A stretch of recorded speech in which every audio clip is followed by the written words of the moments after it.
Une armure taillée pour l'homme moderne parti à l'assaut du monde industriel. L'universel costume-cravate.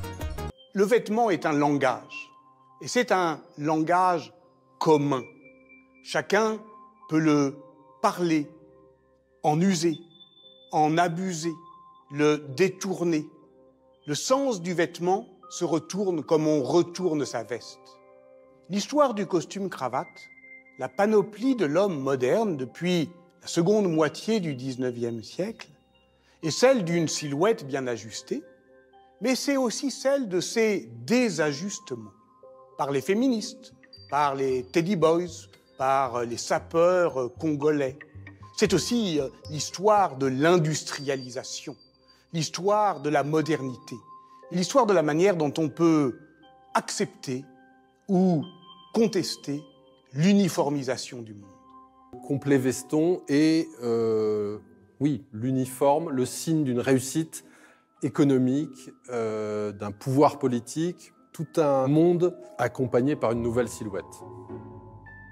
Cette silhouette ne se limite pas du tout à l'Europe ou aux États-Unis. On la retrouve dans tous les grands centres urbains, en fait, dès les années 1890, que ce soit en Asie, en Afrique, en Amérique latine. Elle devient le signe de la réussite, le signe de la connexion avec le reste du monde. Et on va voir dans toute la publicité, c'est le cas sur les affiches qui veulent montrer la modernité, on la revendique comme une silhouette de l'homme engagé dans le nouveau monde. Et l'autre type de diffusion qui va être aussi très très frappant, c'est que ça va être un outil de modernisation de la société. Donc ça va devenir un vêtement aussi imposé aux populations. Je vais juste prendre quelques exemples, mais au Japon, fin du 19e siècle, le Japon décide de devenir un pays occidental, en quelque sorte, en tout cas de s'emparer de toute la modernité technique, du capitalisme à l'occidental. Et dès 1894, Meiji impose à ses fonctionnaires le costume à l'occidental. C'est le cas, par exemple, avec Atatürk, qui veut européaniser la Turquie, et c'est la fameuse loi en 1925, la loi du chapeau, mais qui en fait concerne la totalité du costume. Il va à la fois promouvoir très largement dans la société le costume et forcer les fonctionnaires, y compris à l'Assemblée, à porter ce costume. Et on a la même chose, dernier exemple, en Afghanistan, où le roi Amanullah Khan force notamment tous les députés, tous les représentants un peu élevés du pouvoir à porter le costume à l'occidental.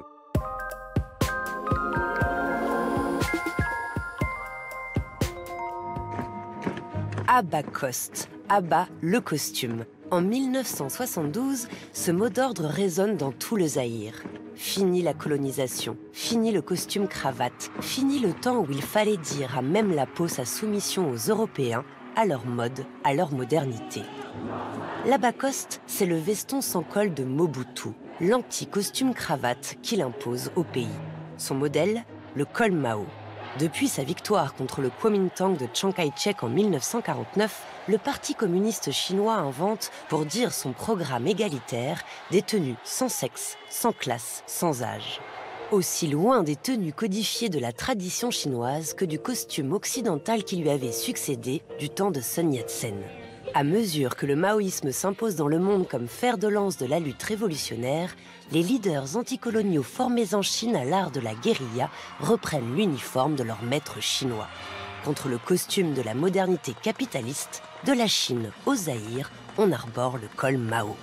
Il y a une formule très connue de Barthes qui dit que le vêtement est un fait social total. C'est très net, c'est-à-dire il y a un enjeu social très fort, il y a un enjeu économique, de comment on s'identifie économiquement, il y a un enjeu politique, puisque j'ai dit que ça devenait le vêtement du politique et qui pouvait parfois être imposé pour changer les élites politiques. Le vêtement est un discours, les gens qui investissent dans le vêtement savent porter un discours sur leur vêtement, et le reste de la société sait lire ce discours. Et maintenant, Manon Bril déjoue la frontière entre histoire et culture populaire. Avec le prêt-à-porter et la démocratisation de la couture, tout le monde peut maintenant posséder un costume cravate. Pourtant, de nos jours, le costard est en déclin et ses ventes auraient chuté d'environ 60% en moins de 10 ans. Probablement parce qu'on va de moins en moins travailler en costume, des entrepreneurs à col roulé influents tels Steve Jobs ayant ouvert la voie. De plus, symbole d'un travail aliénant, le costume cravate peut aussi être diabolisé par certaines créations. C'est le cas dans la légende urbaine du Slenderman. Créé de toutes pièces par internet en 2009, ce monstre dont le nom signifie homme élancé a l'apparence d'une immense silhouette humaine aux bras étirés avec un grand visage vide et ayant pour seul élément distinctif un costard cravate. Et c'est bien la combinaison d'un élément extrêmement familier avec de l'étrange qui procure un sentiment de mal-être. Sa légende très populaire a donné lieu à une tonne de créations, y compris un jeu vidéo qui a été décliné dans de nombreuses versions. Avec une extrême simplicité, ce jeu réussit à faire d'un simple businessman sans visage votre pire cauchemar. La grande popularité de cette légende urbaine a poussé la BBC à la qualifier du premier grand mythe du web, qui devient peut-être un témoin de combien le costume cravate hante plus que jamais nos angoisses.